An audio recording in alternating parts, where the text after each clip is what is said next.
છે, અલગ અલગ લીલાઓના અહીંયા દર્શન કરાવ્યા છે. તો 12 સ્કંદમાંથી 10મો સ્કંદ છે એ ભગવાન શ્રી કૃષ્ણનું હૃદય છે. જેના શ્રાવણ મહિનો ચાલે ને, એ શ્રાવણ મહિનામાં ભગવાન શંકરનો અભિષેક કરવાથી સહસ્ત્ર ગણું પુણ્ય મળે. પણ એ અભિષેક, મૂળ અભિષેક કયો? કેમ કે રુદ્રાભિષેક. રુદ્રીના 8 અધ્યાય છે. કેટલા? અષ્ટાધ્યાય રુદ્રી જેને આપણે કહીએ છીએ. મહાદેવના શિવ મહાપુરાણની અંદર પણ એની કથા મળે છે. અષ્ટાધ્યાય રુદ્રી એટલે આ 8 અધ્યાય. 8 અધ્યાયમાંથી 5મો જે અધ્યાય છે એ ભગવાન શંકરનું હૃદય છે. 5મો અધ્યાય છે 8માંથી. અને હું તો એમ કહું કે દરેક ગૃહસ્થીના ઘરે શ્રાવણ મહિનાની અંદર રુદ્રાભિષેક થવો જોઈએ. ગૃહસ્થીના ઘરે જરા ધ્યાન આપજો. વર્ષમાં એકવાર જો તમારા ઘરે રિદ્ધિ સિદ્ધિ અને સુખ શાંતિ અને સમૃદ્ધિ પ્રાપ્ત કરવો હોય, ફિઝિકલી અને મેન્ટલી તમારે પ્રિપેર રહેવું હોય, તો ભગવાન શંકરનો વર્ષમાં એકવાર પોતાના ઘરમાં અષ્ટાધ્યાય રુદ્રીનું કોઈ વિદ્વાન બ્રાહ્મણને બોલાવી અને એનો અભિષેક કરવો જોઈએ. કારણ કે અભિષેકમાં કઈ 7-8 દિવસ નથી થતા, ખાલી કલાક કે 1.5 કલાકનું એ કાર્ય છે. પણ એ કરવાથી ભગવાન શંકરની આપણા ઉપર કૃપા ઉતરે છે.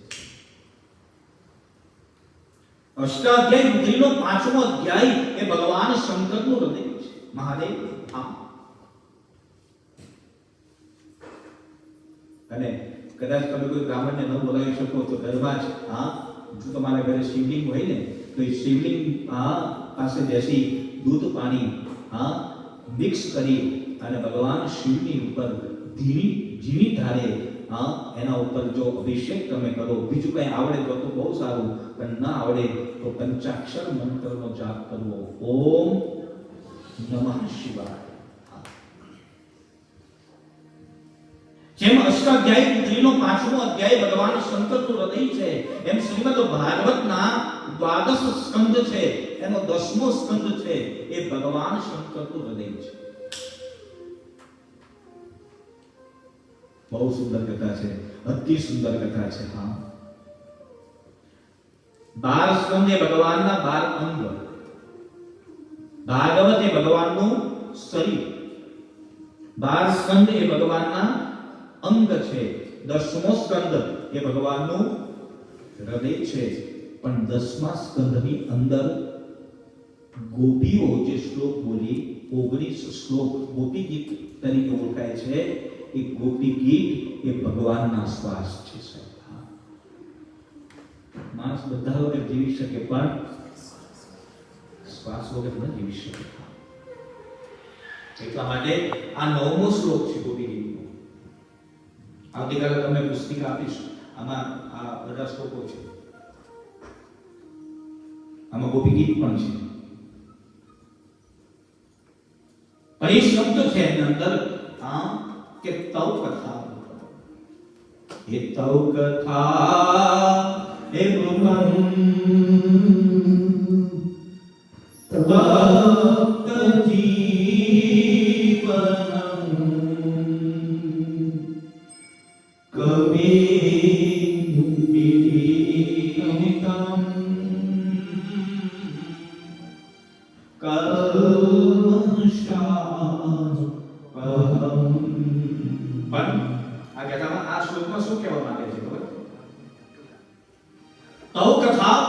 ભક્ત જીવનમ કવિ તારી કથા શું છે? ભગવાન ગોપીઓને કહે છે, ગોપીઓ ભગવાનને કહે છે કે તવ કથા અમૃતમ,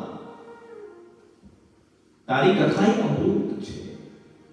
તવ કથા અમૃતમ તપ્ત જીવનમ. તપ્ત એટલે બળું તાજું. ગોપીઓ એમ કહે કે આ દુનિયાની અંદર દરેકના જીવન બળી રહ્યા છે, દાઝી રહ્યા છે. અને આ વર્તમાન સમયમાં જોવા જઈએ તો બિલકુલ નરી હકીકત છે. સબ કોઈ અંદરથી બળી રહ્યું છે. હેરાન છે. તપ્ત જીવન, બધાના જીવન બળી રહ્યા છે.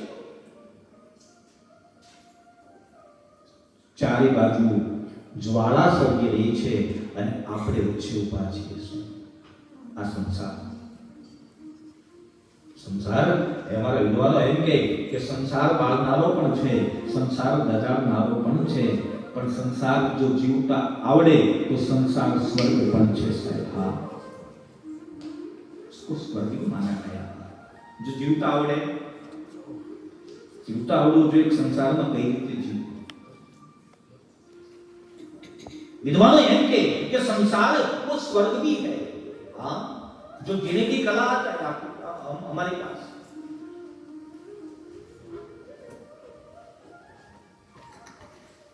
संसार सार છે કે સંસાર ખારો છે. આપણે બધા આવી નાની નાની વાતો આપણે કરતા હોઈએ.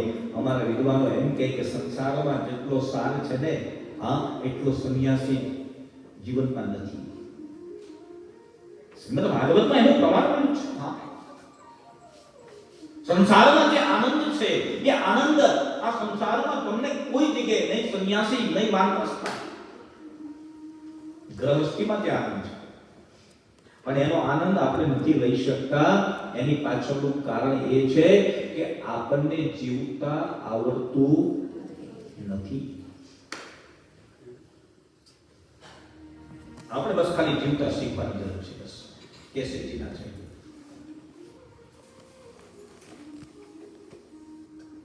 પણ અહીંયા કીધું કે જીવતા શીખવા માટે માણસે શું કરવું જોઈએ?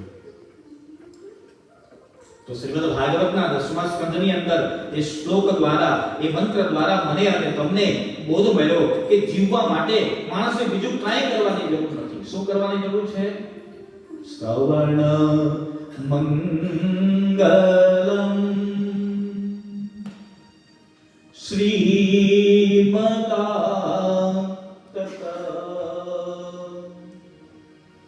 ભુવિ ગુણાંતિતે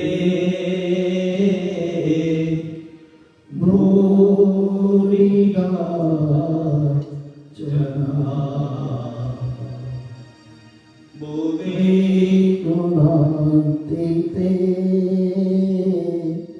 ભૂરિગા જના. શ્રવણ મંગલમ.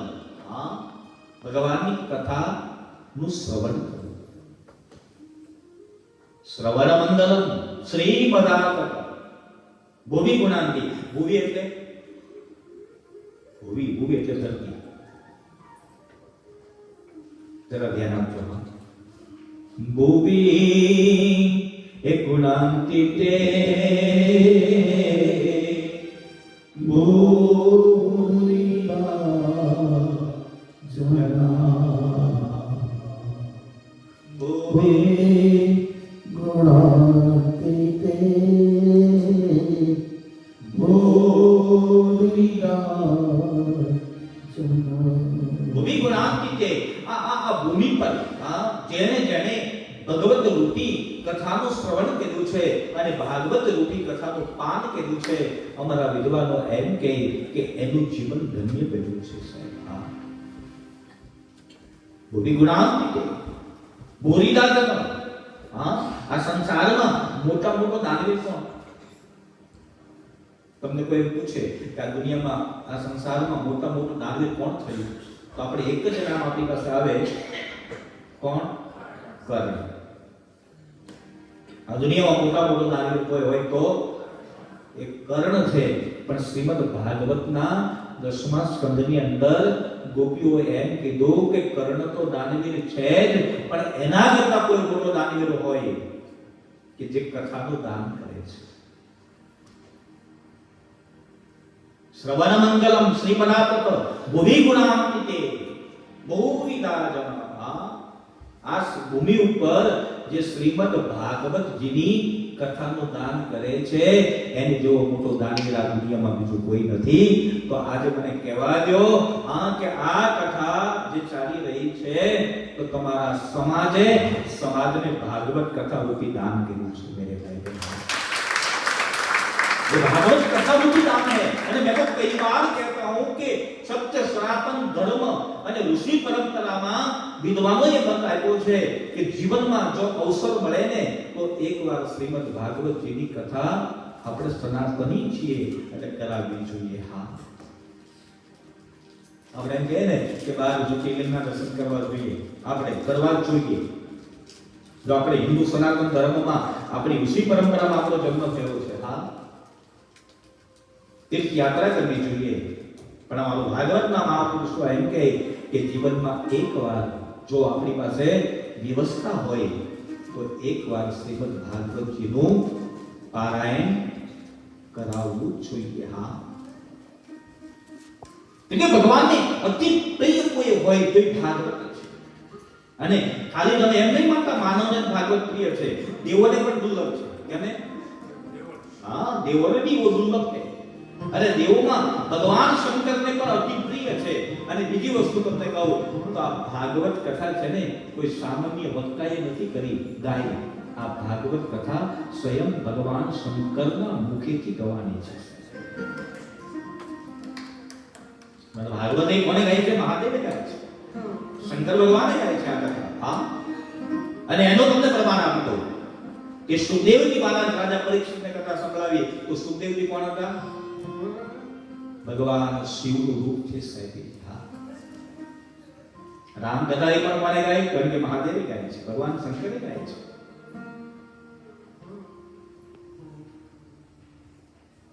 એનો અર્થ એ થાય કે મહાદેવ જેવો ઉત્તમ વક્તા કોઈ નથી અને મહાદેવ જેવા ઉત્તમ શ્રોતા કોઈ નથી મેરે ભાઈ બહેન। હા હા, ભગવાન એની જેવો કોઈ કથાકાર નથી ભગવાન શંકર જેવા, અને ભગવાન શંકર જેવા કોઈ શ્રોતા નથી। તમે જોજો, હા, શ્રોતાઓ જ્યારે એક લઈ એક લીન બની જાય અને શ્રોતાઓનું મન જ્યારે કથામાં લાગી જાય ને તો તમે જોજો 3.5 કલાક ક્યાં જતા રહે એને ખબર પડતી। આપણે 3:30 વાગે કથાનો પ્રારંભ કરીએ અને 6:30 વાગે માણસ ખુરશીમાંથી પણ ન હલે, સમજી લો કે એને સાચી કથા સાંભળી છે।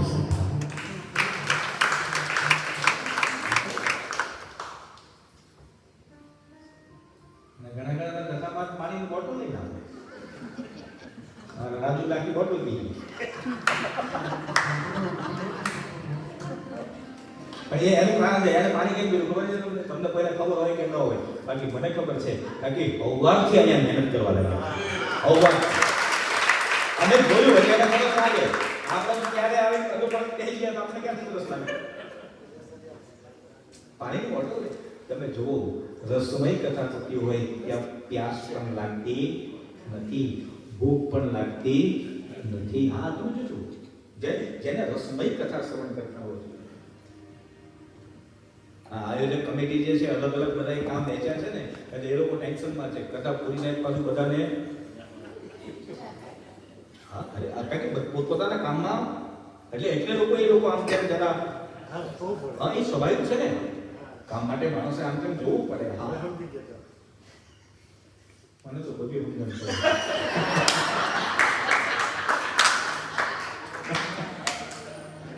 સમજ્યા વગર આ 460 કરતા કરીએ છીએ